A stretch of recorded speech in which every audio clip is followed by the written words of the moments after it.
Are you guys thinking about buying a Lowrance Ice Machine? Stay tuned because today I'm going to share everything I wish I'd known before I'd bought mine. Alright, I got one rising up. He's staring at my lure. Oh, he bit. Good job. He ain't huge, but it's a fish. Okay, to start with, there's going to be some pretty ugly truth darts in this video. I don't normally like to do negative reviews. I generally just skip over them, but I think that this is something that I think needs to be heard. So, here it is. I'm going to go over the pros of this unit, the cons of this unit, which there are quite a few. Eventually I'm going to get to the settings that I use to make this at least a functional unit, and then I'm going to show you guys some on ice real footage of me actually fishing with this, so you can get a real picture of what this unit is actually capable of. Let's start with the pros of this unit. First off, it's not terribly expensive. I think my wife bought this for me and she paid around $130 to $150 is what I've seen them go for. So if you already have the head unit that you'd use off your boat, it's not that outrageously priced. You can get into an ice fishing sonar for not very much more money. The next pro to this unit is more of a pro to ice fishing sonar units in general. You really can catch a lot more fish with the sonar unit than you can fishing without one. With the sonar unit, you can adjust your presentation to the specific fish. You can play them, you can adjust to them, you can see what level they came in, and you can make modifications to how you're presenting your lure accordingly. But that is more of a general pro to any sonar unit than this one in particular. But this does function to an extent in that capacity. The next really nice pro to this unit is that you have familiarity between your the sonar that you use on your boat during open water and the sonar that you use during ice fishing season. That's a big advantage when you go into the menus to adjust your settings. You already know where they should be at, and you can find your settings a lot quicker and a lot easier. Also, if you have a head unit off your boat that's equipped with GPS, you can mark GPS waypoints on your boat when you're out there fishing during the summertime or during open water season, and then you can transfer that right over to your ice fishing. And that can really help you scout, because it's a lot easier to scout in your boat than it is in the high water season, where you have to drill a hole to find out how deep a certain area is. One of the things I really like about this unit is the battery life. I've used this fishing 2 or 3 times, and you can see I still have almost a full battery.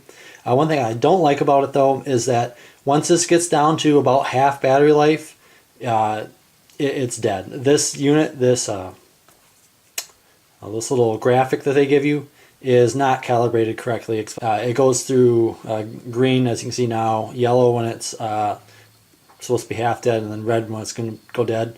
It goes from, half battery and green to yellow to red, all within the matter of probably about an hour. So once you do see that get lower, no, you're going to have to charge your battery. Another nice feature about Lowrance in general is I did have one issue with this sonar unit, and so I had to deal with their customer service, and they were great, they were friendly, and they sent me out a new unit right away. Originally on my boat, I was using a Elite 4X, and when I had the issue with it, I called up Lowrance, and they had me send it in, they checked it over, and they sent me a new Hook 4X unit. So their customer service is pretty good. But the best customer service is the customer service you don't have to use. Alright, that's the short list of the pros. Now I'm going to have to get into the cons, which I don't really like doing. I prefer to make a glowing review, but I really just can't with this unit. So the first con to this unit is it is super slow to start up. I'll turn it on for you right there. And this thing takes probably a minute to load and get ready to fishing. So when you finally get your hole punched, you want to, you get your lure down there, you want to start fishing, this thing takes a long time to get started. And it's not just on the startup menu. It's also slow when you're finding the bottom. Not only does it take a long time to start the unit in general, it takes a long time for the unit to send out the sonar, sense the bottom, and start telling you, start giving you information on how deep the water is and if there's fish down there or not. And yet again, it's that same thing comes into play a lot more when you're transferring from one hole to the next hole. Because once you pull it out of the water, it loses the bottom, and you walk 20 or 30 feet to your next hole and you put it back in. You have to go through the same process of waiting for it to re-find the bottom. Another negative to this unit is that In a lot of ways it's very simple and it's very crude. Sometimes simple can be nice because you don't have a lot of moving pieces and parts. This I would classify more as crude than I would simple. The first thing I would say that is crude about this is the supply tackle boxes. Lowrance makes no real way to hold these tackle boxes in place within this unit. Designed to slip underneath here and hold it underneath the tray, but as I'll demonstrate in a second here, there's no way to keep them in place. If you tip your unit forward and pull the hole, they just fall right out. The bottom one does stay in place quite a bit better because there's a little bit of a tab here than the top one. The top one I would not recommend using at all if you're asking to lose your tackle. But the bottom one is still, it's just flopping in there and it can easily pop out. And that leads me to my next issue with how crude this is. If you leave your tackle boxes in, they don't make anywhere for you to conveniently store your transducer. If you take your tackle boxes out, which is what I do, it does fit underneath the unit quite nicely, but obviously that's not how they originally intended you to use this. The next downside to this unit is Lowrance does not supply any way to connect your unit to your battery. So when you go to assemble this, make sure you know that you're going to have to buy battery connectors, heat shrink, and also wire connectors. Another thing that I find negative about this unit is that Lowrance did not supply any true means of retaining the battery inside the kit. They included a simple wire twist tie like you would close a loaf of bread with. I found that completely insufficient, so I discarded that and I had to go out and buy a piece of Velcro. Velcro works really well, but that's another thing that I had to go out and purchase separately that I really feel that Lowrance should have supplied with the kit. The next thing that I found to be really crude was this rubber cord. They supply this for you so that you can tie it onto your transducer to help support it, I guess. I would have much preferred them to internally reinforce their transducer cord. Because when you have that rubber cord tied on, it just adds an extra layer of knots and extra cord that make it really easy to tangle a fish up in your transducer. Because of that, I just took it off, and I'm hoping that this will be strong enough and this will be durable enough to just take the abuse of going in and out of the holes. This is not a good solution to the problem. The next major con I find of the Hook series is that the screen resolution is really low. Even when you're looking at the numbers in the display, a lot of pixelization. And I don't think it's just the actual screen itself that has low resolution. I think a lot of it is in the transducer. I don't think that you really pick up much difference between the bottom and between a fish a lot of times. I've used several other brands of ice sonar, and they didn't quite seem to have the same problem distinguishing between lures and fish. Another major flaw of this unit is the surface clarity. Fishing, I found that the top 4 feet of the graph is almost always washed out, no matter how I set it. In the settings, it has an adjustment for the surface clarity, and I've been able to set it to high, which makes it better, but still it has a very large amount of the top portion of your graph that's just washed out. Alright, now getting to the absolutely biggest problem I have found with this unit. And I really wish I had known this before I committed to it. And that is, it really struggles around weeds and in soft bottom. I had been using this in the lake without very many weeds. I was perch and walleye fishing, and it was doing okay. I took it to one of my local rivers to do some fishing for panfish and pike, and it really struggled anytime I got near weeds. With the original Elite unit that I actually thought the problem was with the head unit itself, and that's why I had contacted Lowrance's customer service and sent it in for repair. When I got this unit, it was doing the exact same thing, so I got back on the phone with their customer service, and they told me, well, these actually have a problem where they just don't know if they're in 400 feet of water or if they're in weeds. So they had me go take it out to an area of deeper water, about 12 feet with a hard bottom, and it started working again. But that just tells me that this unit really can't be used around weeds and around soft bottom. I've spent probably 3 or 4 hours on this myself, playing with all the different settings that I could come up with in the menu, and I couldn't find any real solution to make it work around weeds. I'm also going to include bonus footage. That way you guys can see firsthand of how this unit, A, doesn't fish very well around weeds, but also how it really can help you adjust your presentation to catch more fish. Well, here's an example of the weeds I'm in. It's I think it's milfoil. You know, I'm in. You can see that. See where I'm at. I'm at 8 feet of water. That doesn't change at all. And I've measured it with my line, so I know I'm in 8 feet of water. I'm reading anywhere between 5 and 7 feet of water because there's just a crap load of weeds down there, and this just cannot pick out the difference between the bottom and the weeds at that depth, or with the sensitivity. So there's my lure. So you can see it. If it gets down into the weeds, it disappears.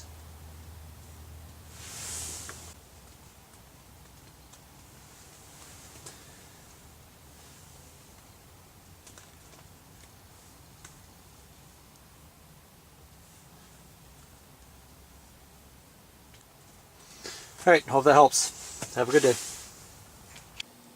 I have several sequences on film of the fish coming in, how I adjust my presentation to make the fish commit to biting.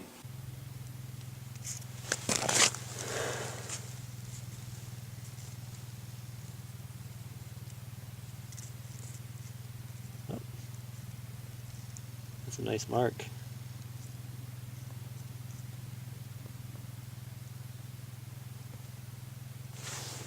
Got him. Oh, he got off. You got my lure. You got my minnow. Probably a perch. Now that I felt him.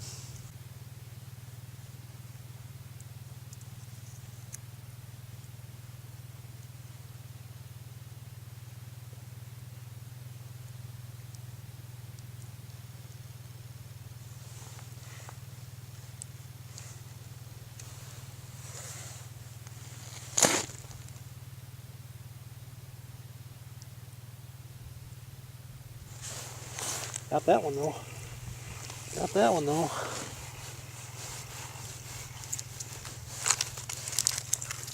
Yeah. Another perch, but this one's at least keeper size. I don't know if that's going to focus on him. Decent sized little fish. And I see more down there, so I'm going to fire this right back.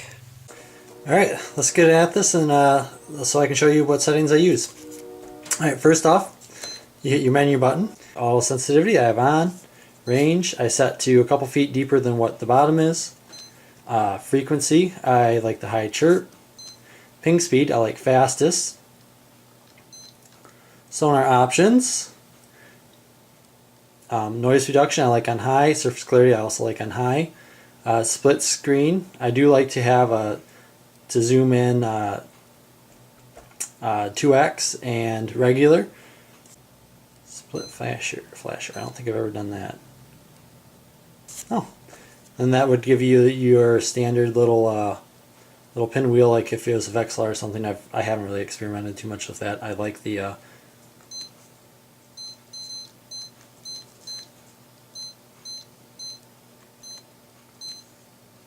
I definitely like the split zoom the best, especially since you essentially have a flasher over here with the amplitude scope. Then under settings, sonar, I don't have it in manual mode, and I do have it set for ice fishing. Installation, the transducer type is the generic 83 200 kilohertz transducer, and all that stuff I just ignore. I suppose I probably could set the sonar, the keel offset to a foot or so, because you always have a foot of ice, but yet again it's not really all that critical. Alright, so if you, when you're out there fishing, if you need more sensitivity or less sensitivity, the easiest way to do that is to hit menu once, then hit enter to adjust, and then you can adjust your auto sensitivity just like that. So if I was actually fishing today, I would leave it something like that. That's typically about how well I can, how clear you can get this thing to fish.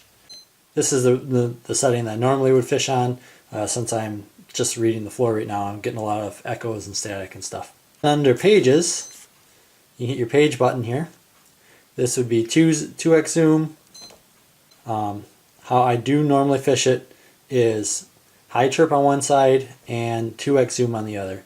That allows you to see a lot more detail on the bottom, especially when the fish are hugging right onto the bottom, and also allows you to see your lure better. You can turn your sensitivity down a little bit and still get a good clear a picture of what your lure is doing. And if you have your full screen here, you can watch your lure fall down, and that's really nice, especially if you have fish that are suspended and you're not sure exactly where they're at. This would be really useful for like crappie fishing or mixed fishing where there's perch and crappies. You know, your perch will come in on the bottom, your crappies will suspend. So that's kind of convenient. And you also can just see, you know, how much longer it's going to take your lure to fall down and get into your readable range there. Alright, I think that's pretty much all the settings I use, and I hope that was helpful for you guys. And that's the settings that I use that I've done the experimentation with to get to make this a semi-functional unit. So, who do I recommend to buy this? If you fish in a clear body of water that doesn't have much reed growth, in deeper water, or say over 10 feet, this unit actually can work okay, especially if you're fishing for perch or walleye or smallmouth bass or something like that. If you plan on using this around weeds for bluegills or pumpkin seeds or crappies or something like that, where they're in the weeds and you need to get your lure in there, still see the fish and still see your lure amongst the weeds, this unit's not going to do that for you. So if you already have a Lowrance head unit, maybe getting a kit wouldn't be too bad, because like I said earlier in the video, you'd be familiar with your settings and so on and so forth. But if you're not already a Lowrance owner, I would suggest that you go with a Humminbird or a Markham or a Vexlar unit. I've personally used both Vexlars in the weeds, and I've used Humminbirds out in the open water, and the Humminbird definitely has an edge on the clarity and picking up the difference between the lure, the fish, and the minnow or the bottom. You really get a lot more clarity with the Humminbird unit. Okay, this concludes my review of the Lowrance Ice Machine kit. I hope you guys found this review helpful. If you did, like and subscribe. My channel contains more videos like this, so feel free to check that out. And as always, God bless, and I'll catch you on the next adventure.